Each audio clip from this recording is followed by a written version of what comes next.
셋. 안녕하세요. 공서점과 비아출판사가 함께 준비하는 언박싱 방송입니다. 비아출판사에서 한 달에 한 번씩 새 책이 나오면 마치 영화 시사회를 진행하듯 가장 빨리, 가장 먼저 여러분에게 비아의 새 책을 소개하고 있습니다. 네, 안녕하세요. 저는 용서점에서 일하고 있는 Y라고 합니다. 안녕하세요. 저 비아출판사에서 책을 만들고 있는 민경찬 편집장이라고 합니다. 네, 찬님이라고 저희가 하나요? 네. 저희 그러면 한번 일단 오늘 그 책을 일단 박스가 도착했거든요. 네. 한번 열어서 보도록 하겠습니다. 네. 비아에서 얼마나 정확하게 보냈는지 저희가 오늘 촬영하려고 하는 직전에 택배기사님께서 가져다 주셨어요. 그래서 정말 방금 딱 도착했고요. 보시면 알겠지만 저도 지금 방금 딱 받아본 따끈따끈한 책입니다. 네, 치우고 일단 한 번씩 하나씩.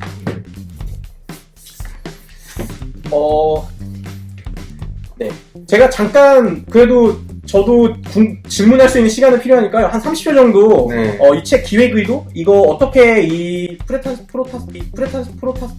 프로테스탄트의 기도를 이렇게 만들게 됐는지를 네. 들려주시는 동안 제가 한번 책을 좀 잠깐 살펴보겠습니다. 원래 지금 이 프로테스탄트의 기도는 지금 비아에서 좀 기독교, 그리스도교의 다양한 전통에서 나오는 기도들을 소개하는 비아 기도 시리즈의 4번째 책이고요.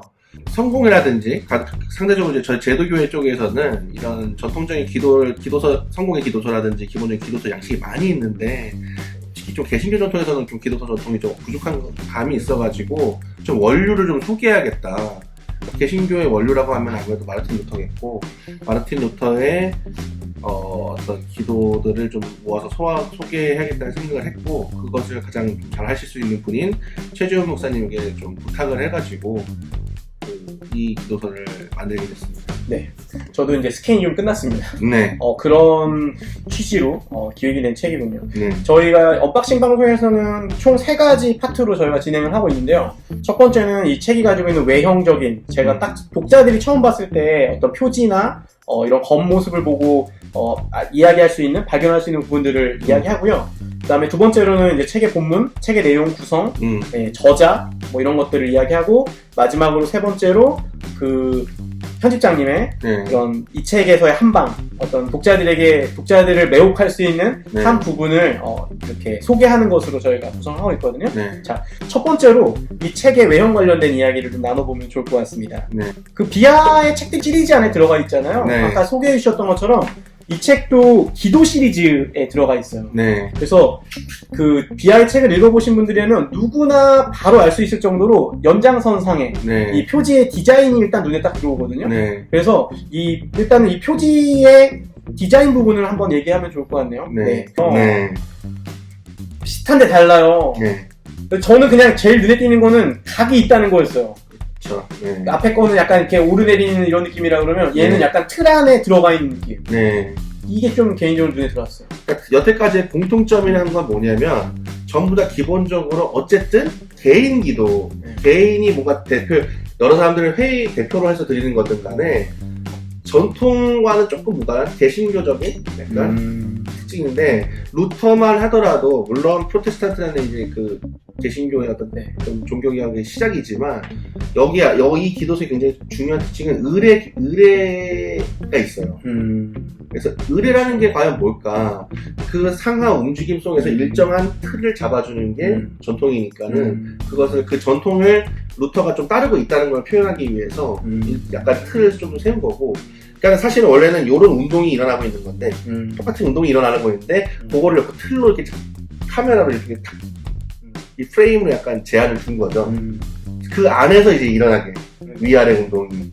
그래서 이게 어떻게 생각하면 지금 들으니까 생각나는 게 루터가 종교개혁이라는 걸 대표하지만 사실 루터가 드렸던 기도나 루터의 시대는 종교개혁 중간에 있었으니까 그렇죠. 여전히 그 가톨릭 전통이나 예전에 그 개혁되기 전에 그 시대를 산 거잖아. 그렇죠. 그죠? 그러니까 지금의 여기 앞에 그동안에 나왔던 것보다는 어쨌든 다른 차원의 다른 세대. 근데 훨씬 더 제가 보기에는 루터의 이 기도를 보면은 바르트의 기도라든지 스탠리하우스라든지 지금 이 전의 기도들보다 훨씬 더 다채로운 내 안에 있는 다양한 면모들이 드러나 있어요. 그대로 노출시켜요. 그 점에서 굉장히 제가 보기엔 다채로운 색깔을 사용했고 한편으로는 루터는 그 당시에는 신학자와 설교가의 구분이 있지도 않았고 그쵸. 그러니까 두 색을 다 합쳐놓고 더 다채롭게 이 이 한 사람이 얼마나 이 틀 안에서 자기를 다채롭게 펼쳐내는가. 네. 그래서 컬러가 다양하구나. 네. 좋습니다. 다양하게 위아래 움직임이 그거에 맞게 또 하나님께서 이제 입종해 주시는 그런 걸 표현하기 위해서 이 디자인을 썼습니다. 네, 여러분 가지고 계신 기도 CD를 꺼내서 여러분 나름대로 한번 해석을 해보시면 네. 좋겠습니다. 그 표지 제가 받아봤을 때 인상적이었던 거 하나 더는 뭐냐면 네. 지금 이게 저자는 루터로 돼 있고요. 네. 그리고 최준 역고 옮김으로 돼 있어요. 네. 이게 사실 저자도 그렇고 그 역자와 옮김에 대한 것도 네. 조금 설명이 필요할 것 같아요. 이게 루터가 쓴 기도, 이 프로테스탄트의 기도라는 단행본을 번역한 게 아니잖아요. 그렇죠. 그죠? 네. 네. 그 부분이 좀 독자들한테는 신선할 것 같아요. 그러니까 어떻게 보면은 번역서지만 엄밀히 말하면 프로테스탄트의 기도라는 책은 외국에 없는 거죠. 그렇죠. 네. 어떻게 보면 이 루터의 원전 이게 뭐 바이마르판이라고 하는데 네. 그게 150권이거든요. 150권이고 아마 기도 관련된 것만 묵더라도 좋게 한 300페이지 이상은 나올 거예요. 근데 그 중에 번역 안 돼 있죠, 한국에. 그쵸. 바이마르판이라는. 바이마르판은 번역이 안 돼 있고 지금 현재 콩콜디아사에서 미국 루터판을 가지고 번역 중이에요. 아. 근데 아마 거기 기도 관련들은 없는 걸로 저는 알고 있어요. 아. 네. 그래서 그 바이마르판 중에서 네. 기도 관련 글이 아마 있을 텐데 그 기도 중에서 다시 그걸 최준 목사님이 일정한 틀대로 본인이 어떻게 보면 편집 디렉팅을 한 거죠. 저희는 어떻게 보면 편집 디렉팅까지도 의뢰를 한 거고 본인이 어떤 틀을 가지고 일정하게 추린 다음에 바이마르판을 다 그러면 뒤진 거예요? 그쵸. 장난 아닌데요? 이게 굉장한 그 큰 작업이네요. 은근히 큰 작업이죠. 네. 사실은 좀 우리가 한국어가 이제 좀 변방의 언어여서 좀 억울한 감이 있지만 원래는 이제 만약에 영어로 이렇게 했다 그러면 얘를 수출할 수 있구나. 있는 거죠, 영어로. 네, 어쨌든 이거는 단순히 번역한 거랑은 좀 다른 차원의 작업이었다라는 거랑 그렇죠. 그 최지훈 목사님의 어떤 작업에 대해서 나중에 한번 들어보면 굉장히 재밌겠네요. 네, 그러니까 편집자 어떻게 작업했는지를. 그렇죠. 편역자로서의 그러니까 제가 보기에는 역자로서의 최지훈에 대한 신뢰도 있지만 그런 편집자로서의 최지훈에 대한 신뢰도 있어야지 이 프로젝트는 가능한 거다. 네. 자, 겉에 외형 관련된 거 제가 하나만 더 물어보고 싶은 거는 이게 마르틴 루터의 기도가 아니에요. 그러니까 네. 뭐 다른 것들도 사실은 뭐 영성가, 신학자, 설교자 이런 식으로 카테고리가 있긴 한데 네. 이거를 정의할 때 프로테스탄트의 기도라고 했단 말이에요. 네. 다른 단어가 아니라 프로테스탄트를 쓴 거에 맥락이 있을 것 같아요. 일단은 뭐 아까 용님이 잘 지적해 주셨는데 저희가 기본적으로 누구의 기도했을 때 그 사람이 이름을 쓰기보다는 네. 뭐 이렇게 뭐 스테니어스의 기도, 뭐 칼바르트의 기도 이런 걸 쓰기보다는 그 사람의 어떤 핵심 정체성 그런 기도들을 통해서 드러나는 이 사람의 핵심 정체성이 무엇인가를 고민할 때 스테니어스는 신학자다. 바르트는 설교자다. 이런 식으로 저희 나름대로 이제 좀 해석을 한 거죠. 근데 루터를 제가 이 기도들 이제 최준 목사님이 번역하신 걸 다 보고 최준 목사님이 이제 같이 논의하면서 무엇이 과연 이 기도들을 핵심 규정할 수 있는 일관되게 발견되는 흐름이 과연 뭘까? 근데 두 가지가 떠올랐어요. 하나는 종교개혁자의 기도. 그렇죠. 할 수 있는 거고 두 번째는 저는 프로테스탄트였거든요. 근데 종교개혁자라는 건 왠지 공식적이고 되게 공적 영역에서 어떤 가톨릭 교회와 막 싸우는 그런 투사로서의 그런 면모는 강하게 드러나는 반면에 개인으로서의 마르틴 루터의 그 느낌이 별로 그 종교개혁자라는 게 별로 담아내지 못하는 거죠. 근데 프로테스탄트라는 거는 이제 그 되게 좀 유명한 폴틸리라는 신학자가 프로테스탄트 원리라는 걸 얘기하는 게 있어요. 프로테스탄트 에라 그건가? 예, 프로테스탄트 에라 그 시대에서 나오죠. 네, 거기서 나와요. 프로테스탄트 원리라는 거는 어떻게 보면 가톨릭 원리에 반해서 새롭게 등장한 원리인데 하나님 앞에서 자기를 철저하게 드러내놓고 단독자로서 나아가는 그런 것이 프로테스탄트의 원리다. 여기서 바로 개인주의가 서구의 이제 개인주의가 출발하는 것이고 어떤 근대를 열어젖히는 핵심 사상이 됐다. 뭐 이렇게 얘기를 하거든요. 그러니까 개인 어떤 나 하나님 앞에 선 나를 보고 그것을 철저하게 드러내놓고 그것에 한편으로는 그것을 방해하는 모든 것에 저항하고 그 하나님과 나를 가로막는 모든 것에 저항하고 한편으로는 내 안의 욕망 하나님과 나를 가로막는 내 안에 또 일어나는 환상과 망상이 있잖아요. 그런 것에 대해서도 저항하는 이 두 가지 이중적인 운동이 프로테스탄트 원리이기 때문에 프로테스탄트라는 이 기도가 더 잘 맞겠다. 여기서는 이 기도는 비단 어떤 공적인 마르틴 루터의 기도보다는 딸이 죽었을 때 굉장히 그런 사적인 상황에서 드리는 그 친구가 막 죽었을 때 이랬을 때 그냥 개인적으로 드리는 기도 굉장히 많거든요. 그런 것들을 다 다담아내는 거는 종교개혁자보다는 프로테스탄트가 맞다. 제가 최근에 비하 책 중에 더글라스 존홀 책 읽으면서 네. 더글라스 존홀이 그런 그 그리스도교에 대해서 다시 이렇게 이야기를 꺼내면서 계속 얘기하는 것 중에 하나가 우리가 프로테스탄트적인 그때 시절의 내용을 사실 잘 몰라서 그러니까 우리가 그러니까 이 프로테스탄트를 잘 모른다. 그러니까 뭐 프로테스탄트 그때 것들이 약간 잘못 이해되거나 잘못 사람들한테 전달됐다. 네. 뭐 이런 류의 이야기들 보면 저는 개인적으로 좀 관심이 많이 갔던 단어였었거든요. 네. 그래서 사실 좀 개신교인들이라면 이 프로테스탄트라는 걸 좀 더 관심 갖고 공부해볼 만한 키워드라고 생각하거든요. 네. 자, 그러면 이제 저희가 두 번째로 책의 내용, 이 안에 있는 부분 어떻게 보면 핵심인데요. 요걸 같이 한번 만드신 분의 이야기를 들어보도록 하겠습니다. 일단 그냥 딱 차례를 봤을 때 제일 눈에 들어오는 거는 그 1부가 좋은 친구 이발사 페터에게 보내는 편지. 요게 아예 통째로 들어가 있어요. 그래서 일단 요게 독자로서 되게 흥미로운 거는 이게 IBP에서 사실 단행본으로 나왔단 말이죠. 그 김기석 목사님, 청파교회 김기석 목사님의 번역으로 이 부분이 일부에 나오는 요 부분이 있는 걸로 알고 있거든요. 그래서 요거 관련해서 좀 한번 이야기를 들어보면 좋을 것 같아요. 기존에 번역본이 있다는 건 알고 있고요. 어차피 저작권 없잖아요. 그죠? 어차피 저작권은 없는 거고 또 하나 더 있어요. 사실 대장간에서 루터와 함께 기도한단가? 거기도 페터 거기 글이 있거든요. 근데 이제 워낙 그거는 루터의 대표적인 기도 해설 글이기 때문에 제가 보기에는 있을 수 없는 약간 기도를 루터 기도서를 내겠다 그러면은 들어갈 수밖에 없는 건데 과연 그러면 어떤 차이가 있는 거냐? 근데 저는 기본적으로 아주 고전적인 글들은 다양한 번역이 있는 게 있으면 있을수록 좋다고 생각을 해요. 근데 이제 좀 차이가 있다면은 IBP 김기성 목사님 같은 경우에는 제가 알고 있는 바로는 그 웨스터민스터 녹스 프레스인가 영어로 영어판을 바탕으로 번역하신 걸로 알고 있어요. 그래서 사실은 영어가 또 이제 우리가 잘 아시는지 모르겠죠. 영어가 사실 되게 음역 문화가 강하거든요. 굉장히 공격적인 번역을 하는 분위기여서 현대적인 번역을 한 거죠. 그 현대적인 영어를 번역을 한 거를 다시 또 김기성 목사님께서 번역하셨기 때문에 그러니까 시적인 또 그 김기성 목사님 특유의 이 톤이 들어가 있겠네요. 그리고 아무래도 번역자에 그런 게 들어갈 수밖에 없고 이거는 근데 대신에 이거는 아까도 얘기했지만 독일어의 아주 기본 원서이고 옛날 독어 그리고 좀 루터에 대해서 좀 그냥 루터에 대해서 조금 더 연구를 많이 한 최재형 목사님 번역을 해서 둘이 보면 문체가 좀 톤이 확연히 달라요. 비교해서 보면은 되게 재밌겠네요. 그쵸. 그죠? 그러니까는 김기성 목사님이, 그러니까 결국에는 이제 번역에는 각자가 해석한 루터의 모습이 들어갈 수밖에 없는데, 김기성 목사님이 해석한 루터는 좀 친절하고, 좀 더 어떤 친절하고. 목소리 좀 톤도 낮고, 부드럽고 약간. 부드럽고. 사랑하는 여러분. 약간 이런. 그런데 약간 그 최재형 목사님이 파악한 루터는 좀 더 옆에 있는 친구 같고, 약간 이렇게 막, 약간 이런 느낌. 그래봤자 뭐 야시밖에 안 되는 거야 막 이러면서 이제 약간 이렇게 김기성 목사님은 하십시오. 뭐 이렇게 하면 안 됩니다. 근데 여기서 딱 보시면 알겠지만은 뭐뭐 하게. 그치. 할 수밖에 어떻게 없지 않겠나. 맞아요. 이런 딱 차이가 있거든요. 자네가 이렇게 해야 되지 않겠나. 다 필요 없네 그래봤자. 그런 문체의 차이에서 오는 번역본의 차이, 그러니까 그런 거를 차이를 읽을 때 있는 또 재미가 또 있을 것 같아요. 그러게요.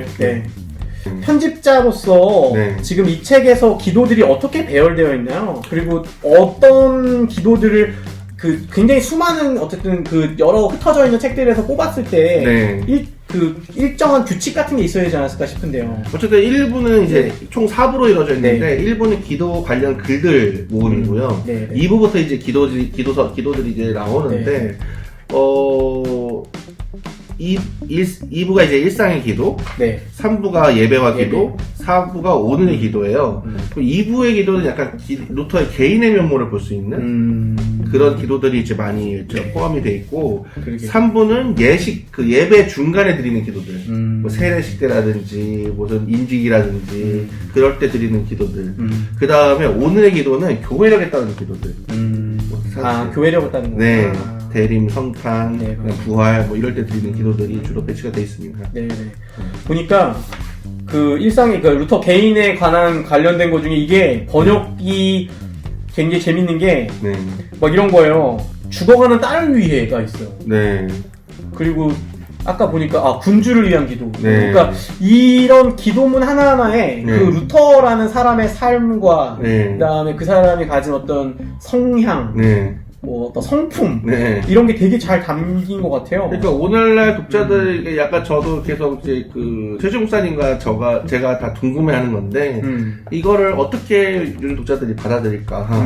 근데 가급적이면은 좀 논란이 여지가 될 수도 있어요. 그러니까 오늘날 시선에 보면은 막 터키들 다 쓸어달라고 하고 트로크 민족들 막 쳐들어오는데 다 죽여주십시오 막 이러는데 오늘날 보면 굉장히 배타적인 그리고 이제 뭐 그런 교황을 향한 증오도 사실은 오늘날처럼 이제 교회 일치적인 분위기에서는 교황을 적그리스도라고 하는 게 이거 가톨릭이 보면 깜짝 놀라는 거죠. 그러네요. 그리고 이런 것도 있어요. 흑사병. 이게 되게 이 시대적 그걸 통과하는 게 루터 당시에서의 흑사병원에 기도했는데 이 책이 나올 즈음에 한국은 코로나19라는 또 바이러스의 상황 안에 있잖아요. 이런 거 되게 좀 어떻게 보면 신비로운 부분이 맞아요. 맞습니다. 그 실제로 이 비아의 기도 시리즈를 가지고 실제로 기도를 하거나 기도하는 거에 대한 이야기도 많이 나오죠. 피드백 중에 보면. 네.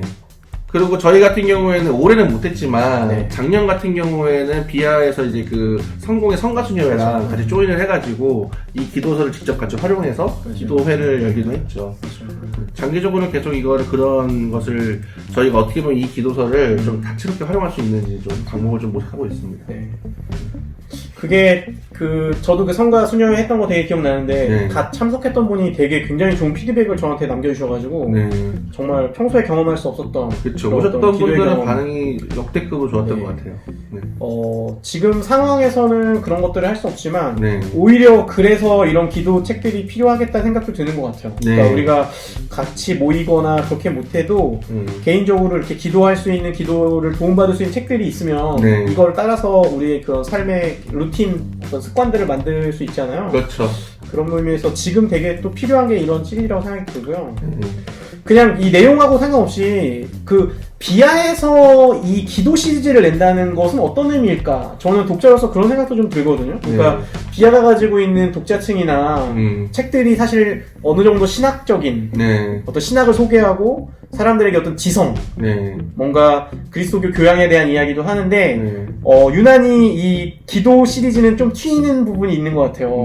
그래서 비아에서 어떻게 이 기도 시리즈가 다른 어떤 책들과 어떻게 조화를 이루는지 제가 이제 기획을 할 때 두 가지 정도 이제 그 안에 어쨌든 저는 비아는 대중 출판사라고 생각을 하거든요. 안 그래도 저는 좀, 초반에 이제 비아 책을 냈을 때 그런 독자분들이 그런 반응을 주셨어요. 너무 어렵다. 그쵸, 맞아요. 저는 근데 약간 대중 출판사라고 해서 내놨는데도, 근데 뭐, 용님도 아시겠지만 저희가 내는 게 뭐, 문고판. 그 당시에 뭐 이런 거였는데도 어렵다고 하시니까, 그렇다면 어떻게 할 수 있을까?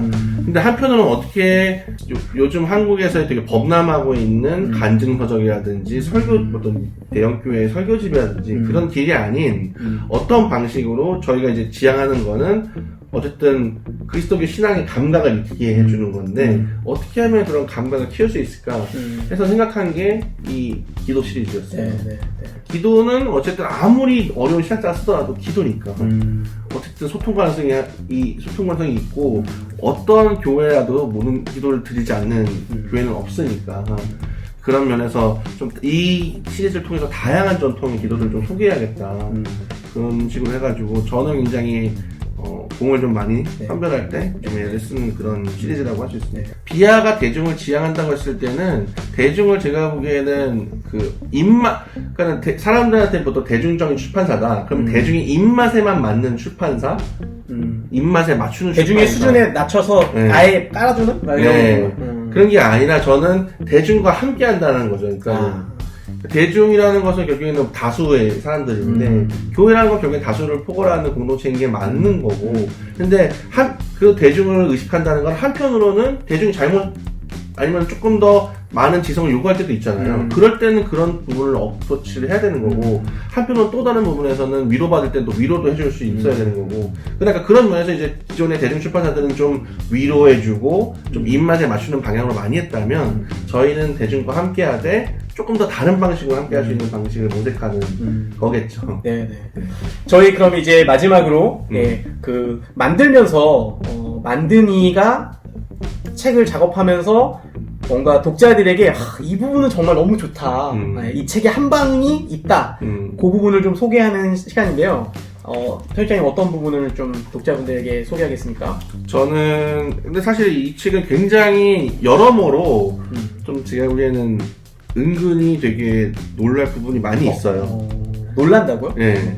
이런 기도도 가능해? 네. 그런데 거친 기도 아닙니까 혹시? 아니요, 그런 건 그런 거 아니고 아니고? 중간에 막 기도가 중간에 멈춰요. 운 건가?